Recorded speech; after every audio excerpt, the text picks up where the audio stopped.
Hey, COD students, coming to you shortly after a run.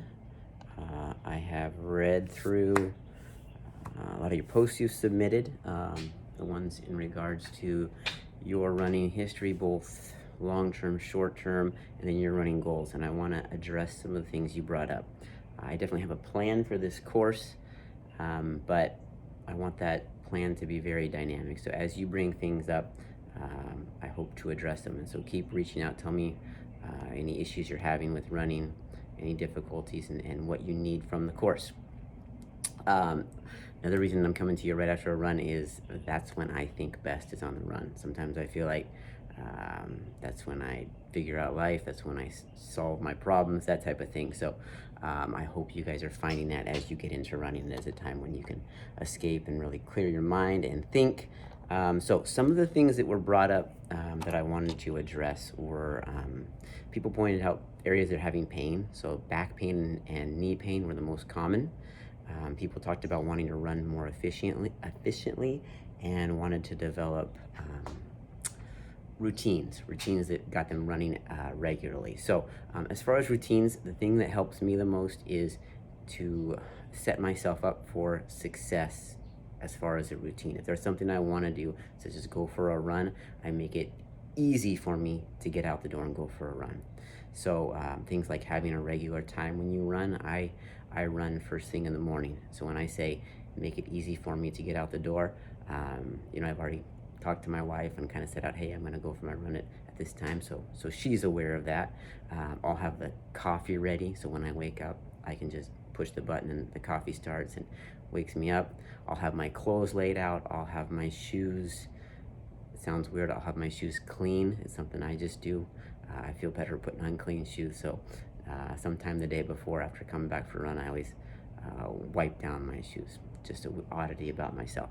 But again, it helps me be ready to go run. So even if I wake up and I don't feel like going for a run, it's easy to get out the door, because first step is just get to the coffee maker. Okay, second step, stretch. Third step, change my clothes, get into my running gear, that type of thing. So I'm hoping that helps you with your routine. Running more efficiently. So either that's running faster, or perhaps that's just running easier. It feels easier. I'm going to propose to you as we go along, I'm going to have some silly stains, and I hope these silly stains are easier to stick in your mind. Okay, so a saying, I didn't come up with this, I heard it a while back. It says you cannot fire a cannon from a canoe. Okay, so if we're talking about generating force, I'm going to change the angle here. There's some props down. You're seeing my garage, sorry. But if I'm talking about running, right, and I'm going to generate force, right? Generate force. So that's the cannon. I'm going to fire a cannon, but I cannot do it from a canoe, right? No one would take a load of cannon into a canoe and try and go shoot at another ship, right? So you got to have a sturdy ship to fire from.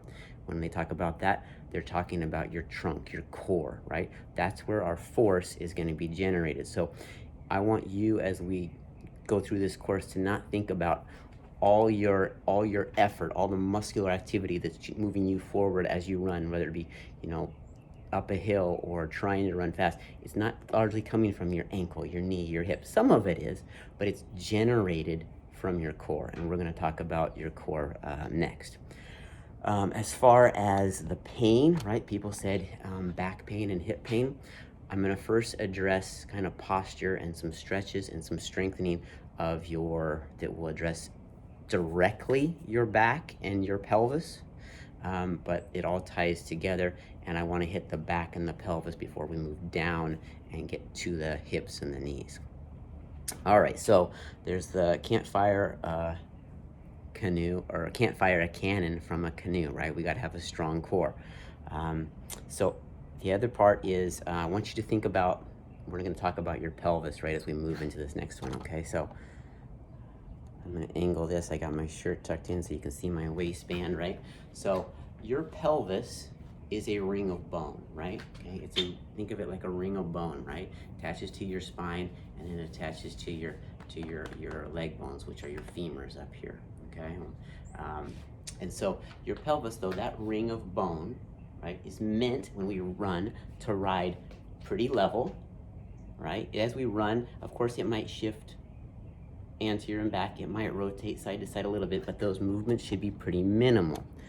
I'm going to show you kind of how that gets off key here in just a sec, but the way you can picture that ring of bone is the top of a bucket, right?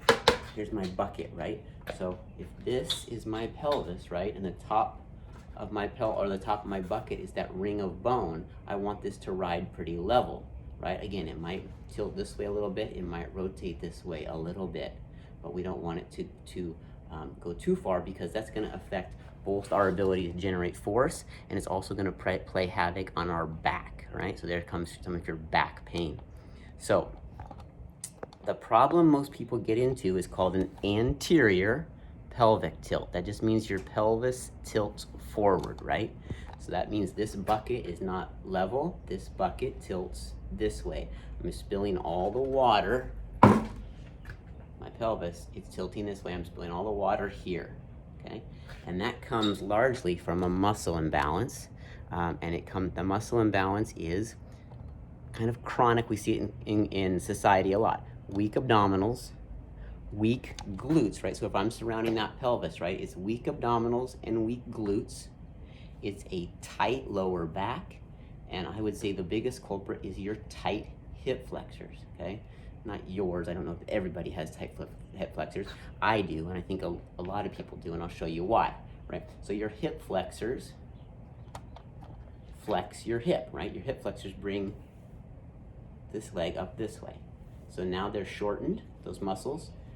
Now they're lengthened, shortened and lengthened, right? They run from, they actually attach to your pelvis, even up onto your vertebrae of your spine, and then they attach to the front of your femur, okay? So when I contract my hip flexors, it brings my leg here, right? Shortened, lengthened, and actually even lengthened even more, right? When this leg extends behind me, they're really lengthened, they're stretched out. The problem is, think how many times you spend in what we call 90-90 sitting, okay? We all do it. I detest being in 90-90 sitting, but I have to sometimes. So there's my chair, right? And that's my chair that I always sit in. I know it's a little low, but you'll get the gist. 90 degrees and 90 degrees, right? So there's my 90-90 sitting. I do that when I eat at a restaurant. I do that probably a lot at work. I do that when I drive my car. All the time we're in 90-90 sitting. Look what that does to my hip flexors, okay? So here I am. Hip flexor is shortened, okay? And if I'm in that position hours upon hours, it's gonna be chronically shortened, okay? So now what happens? My hip flexor is short, right? So here is now where it's kind of comfortable. Oh, here it's getting stretched. But now I'm walking or I'm running and this leg is moving behind me. It's incredibly stretched to the point where it is taking my pelvis into a anterior pelvic tilt. Plus, maybe I don't have I have weak abs, so I can't pull my pelvis back up using my abs, and I can't counteract it with strong glutes, maybe because I have weak glutes. We're going to address the glutes actually when we talk about the hip and even when we talk about the knee, so we'll get there.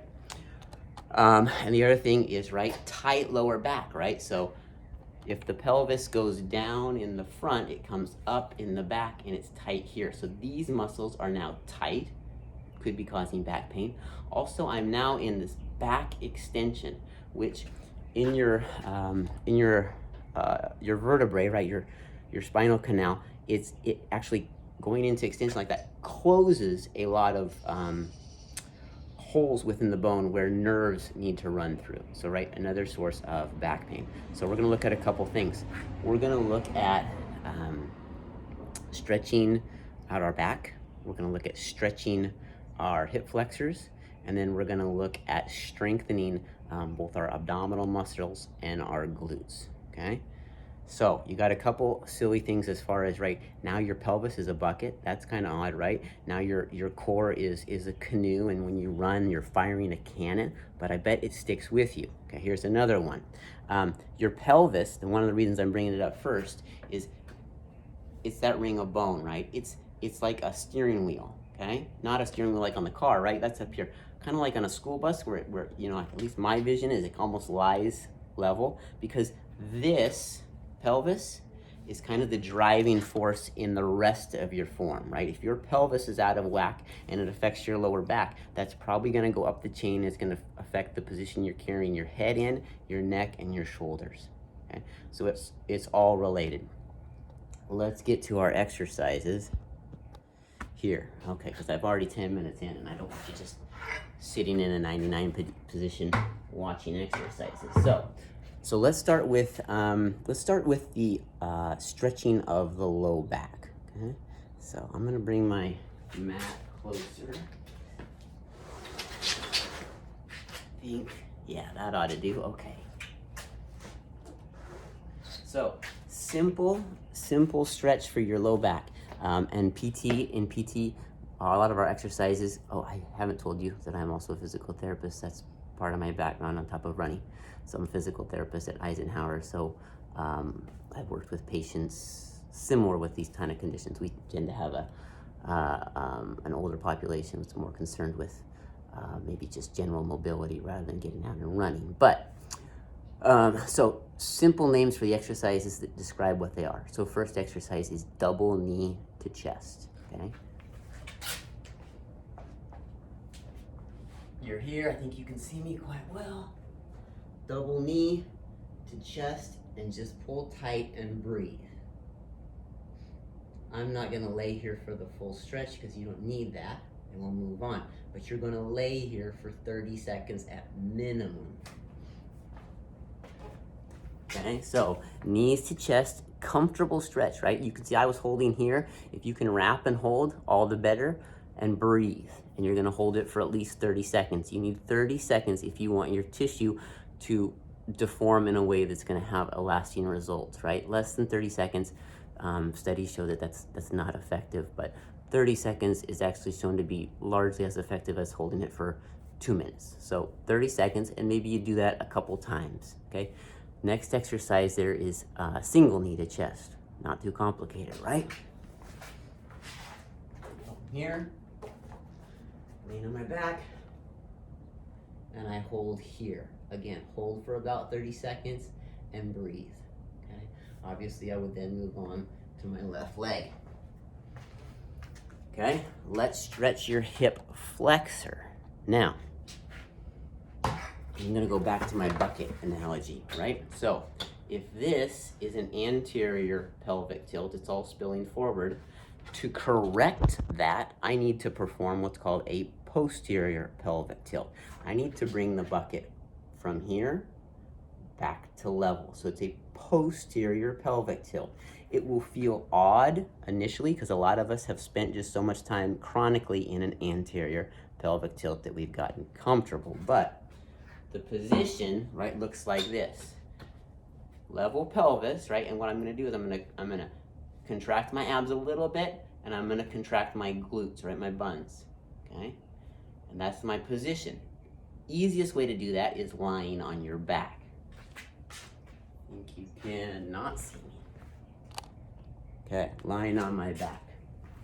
So, lying on my back, okay? Knees are bent, feet are on the floor. Everybody's got a natural curve here in their low back. What you're gonna do is you're just going to flatten your back into the mat and kind of push outwards. Even think about pushing out and down into the mat. Okay, that's how the exercise starts. This position has to be held. If you move to a progression that I'm going to show you in a bit and you feel your low back come off the mat, go back and just do this. Just hold this position, okay, for maybe as long as you can, right? Can you hold it for 10 seconds and then rest? 10 seconds and rest, okay? The progression is going to look something like this. Can you take the sole of your foot, again, you're in that posterior pelvic tilt, so my back is flat to the mat, and I'm going to take my leg and I'm going to put the sole of my shoe to the far wall, and I'm going to put it back down.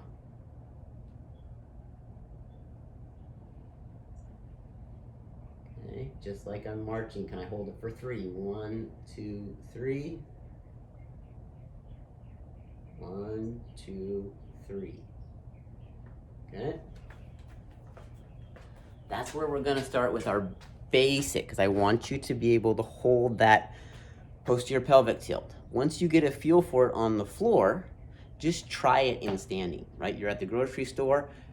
Now that you're aware of it, I'm betting that some of you will be standing in line somewhere, right?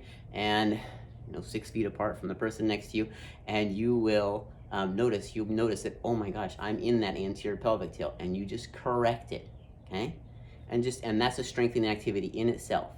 From there, can you carry it over to walking, right? Can you maintain this position when you walk, right? Abs are slightly contracted, and then can you carry it over when you run? I say slightly contracted. You don't have to be like you're doing a sit-up, right? Another silly thing I think about when I think about how much stability I need here, how much I need to contract my abs. If a 2-year-old, right? If a 2-year-old was gonna slap you in the stomach, right? How hard would you brace, right? I'm not talking about, your uncle's gonna punch you in the stomach and how hard you would brace. A 2-year-old gonna slap you in the stomach, just that much of a little contraction, okay? So that's for when you're up and about and moving, just a slight muscle contraction there, okay? So we've worked on your abdominal strength and we have stretched out your low back. Let's go lower and we're gonna stretch your hip flexors. That posterior pelvic tilt is important here because I'm sure many of you have done a simple forward lunge, right? A forward lunge stretch. And here on my mat, and here, okay? I want my leg going about straight down, right? Because what I find is when people tend to get more aggressive and they go here, they are allowing their pelvis, they're not getting this motion from their hip going back. They're losing their pelvis going forward. So you have to keep that pelvic tilt. Feel it right here. You're gonna contract your abs. You're gonna contract your buns. I have my left leg back, so I'm contracting on my left side glutes. And I'm here, and you should feel a stretch down the front of your leg here, maybe even up into the left side of your abdomen, okay? And that's what it should feel like, is a stretch. It shouldn't be painful, right? Stretching should never be painful. If it's painful, back off. You're being too aggressive. And again, you're gonna hold that for 30 seconds, go to the other leg, and maybe hit each leg 3 times, okay? It's equally important, I would say, to stretch before you run and after you run. A lot of times people get more results, more benefit after running, but I know I need to stretch out at least a little bit before I head out the door. Okay, so that's stretching out your hip flexors, right? You're counteracting that act of sitting in a chair or the 90-90 sitting. Good idea to do that lunge stretch after you've been sitting for a long time too, right? You're at work, you got a 15-minute break to go get some water or go to the bathroom, do the lunge stretch, right? Find a spot where you can knock that stretch out. All right, last one, we got to strengthen the glutes, right? We're gonna hit this more when we get to the hips, so I'm gonna start with the most basic one, right? Most basic one is just a bridge. Okay? So, lying on your back. What's your first step? Posterior pelvic tilt, right? So flatten your back into the mat. Abs are just lightly contracted, doesn't have to be a huge contraction. And all you're gonna do is you're gonna push through your heels to lift your bottom. Hold for 1, 2, 3. Come back down, okay? You're knocking out, maybe you can do 10 of those, right? Once you get to a point where 10 to 20 is easy, you can go to a one-legged bridge, right? Exactly like it sounds. I just put one leg out straight. Still, I flatten my low back in, and I'm gonna lift myself up, including that leg that's out straight. 1, 2, 3, and back down. Okay, you'll find that pushing through your heel that's on the floor is gonna make you feel that activity more in your buns, right? So you should feel that activity in your glutes. All right, so I think we've covered everything I wanted to cover, right? You're gonna do those, there's some 4 exercises we worked on, right? We stretched out our low back, right? We did our posterior pelvic tilt, right? We did some kicks in there, and then we're also just gonna be in that posterior pelvic tilt throughout the day. We stretched our hip flexors, and then we strengthened our glutes, okay, with the bridge. So 4 exercises for you to work on. I would appreciate, comments down below. Try these out and see what works for you. Tell me how you feel. You don't have to tell me, hey, that was great, right? Tell me how it really went. Yeah, and we'll continue. We're gonna, like I said, we're gonna hit a body segment per week. And the idea is to strengthen and stretch for the idea of getting into proper mechanics and posture for running. So that's been 20 minutes. It's great to see y'all, and I'll have a little video maybe to start the week with too. All right, take care.